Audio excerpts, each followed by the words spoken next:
The Jeffrey Epstein story is just an ongoing shocker. Ghislaine Maxwell, who's been described as his madam, has now been taken by the law. She is going to be facing her own legal consequences pretty soon, or questions.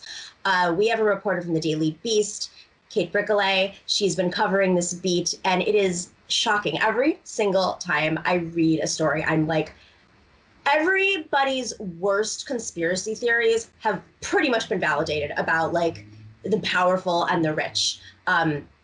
CIA's involved, Mossad's involved, you have presidents and world leaders involved and billionaires. I really can't even, I mean, it's hard to make this kind of story up. Kate, like, you've been covering this the last, several months, at least since Jeffrey Epstein was found dead. Where are we right now in this process? Right now, we are, on the cusp of potentially some real justice for the victims. Ghislaine Maxwell has finally been arrested. She was charged about almost a year after Jeffrey Epstein had been arrested at Teterboro Airport in New Jersey by the feds in New York. And this was a long time coming. When you speak with alleged victims and you speak to their attorneys and, people that just care about what's going on when it comes to sex trafficking of young women, this has been a long time coming. And people, ever since Jeffrey Epstein had been arrested and ever since he died about a month later by suicide in his jail cell, everybody had been asking, where is Ghislaine Maxwell? Everybody was looking for her. The press was speculating. There were a bunch of red herrings. There was a photograph of her that popped up in California eating at an In-N-Out burger, supposedly. Some people believe that photo was a plant. Some people thought she was hiding out at a Massachusetts tech guy's estate.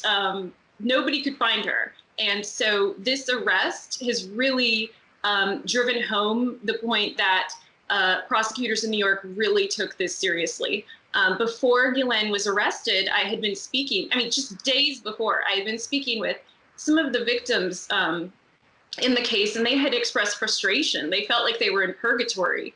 Nobody was being arrested. There were clearly so many co-conspirators in this case, and it seemed like nobody was being held accountable. And I think Ghislaine Maxwell is perhaps the key to all of that. She knows all of the secrets, and I think a lot of rich and powerful people are very worried about what kinds of things she might tell investigators. So let's talk about some of these folks. Jeffrey Epstein had multiple residences. He had an island in the Caribbean. He had a compound in New Mexico, very large, like over 100 acres or something, in New Mexico, very private, and in Paris, I believe, as well. And he had somehow developed this catalog of rich and famous folks, but was it always because he had this system of trafficking girls, or was it a product of being, around all these rich and powerful? Like, what came first, the rich and powerful, or the human trafficking that led to the rich and powerful? That's a really good question, and I think it's something that we hopefully are going to learn more about now that Ghislaine was arrested. But a lot of observers feel, or it's been speculated, that Ghislaine Maxwell was the key to Jeffrey Epstein's connections. Ghislaine Maxwell had moved to New York in the early 90s after the death of her father. He had died under these murky circumstances. He had fallen off of his yacht, called the Lady Ghislaine. And after his death, it had been discovered that he had plundered his employees' pension funds. Millions of dollars just stolen from his own employees. So the Maxwell family had lost their fortune, essentially. And, Ghislaine moved to New York to start a new life. And I think her friends say that she was very vulnerable at that point. In some way, she met Jeffrey Epstein, and, Ghislaine was able to provide these sort of connections. She was friends with Prince Andrew. She was friends with heads of state. She was friends with celebrities. She really was deeply connected in the upper crust, right?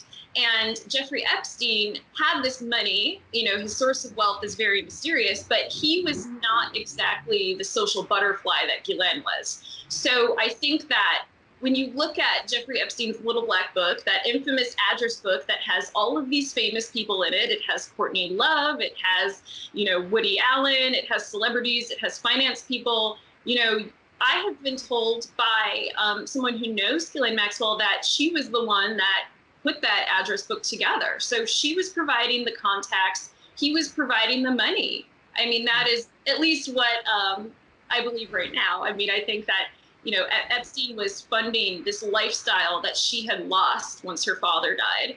And, there's questions as to why Ghislaine got involved allegedly with this trafficking scheme.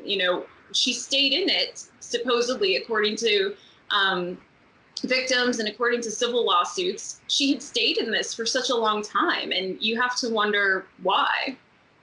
It's interesting because, now that he's dead, is it that hard to really investigate his finances? You'd think that people would be coming forward, whether it's money managers or the government would be able to seize his assets and delve in a little bit more. But that seems to be an area that's people talk about. It was mysterious and it sort of was built off of something, but we don't know what it was built off of.